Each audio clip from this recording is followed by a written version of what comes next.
So, today, mag-harvest tayo ng sitaw.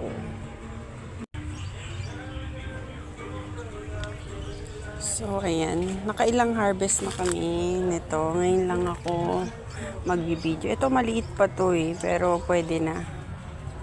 Mas lalaki pa yan sana. Pero, gonna get this now.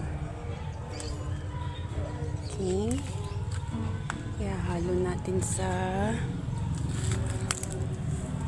adobo.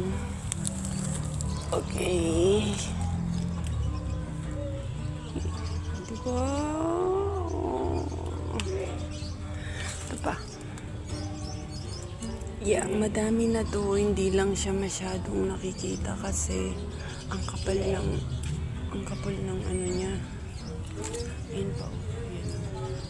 Yan na dalawa. So, ito pa. Diba? Yeah.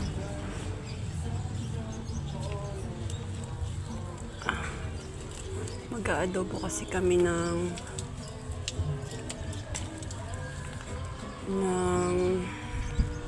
manok. Ihahalo namin to. Uy, nalaglag. Tapos ayan, radish yan. Naha-harvest na. May mga laman na yan na kukuhanan na namin yan. Kaya ganyan, ilan na lang. Kasi yung iba, nagamit na namin. Diba? So, yun. Ito pa. Ang dami.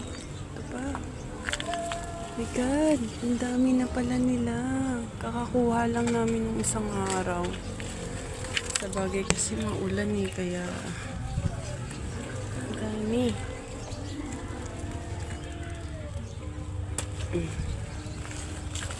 Yeah. Okay. Ito pa. Ang dami niya na. Oh my goodness. Sarap. Ito pa.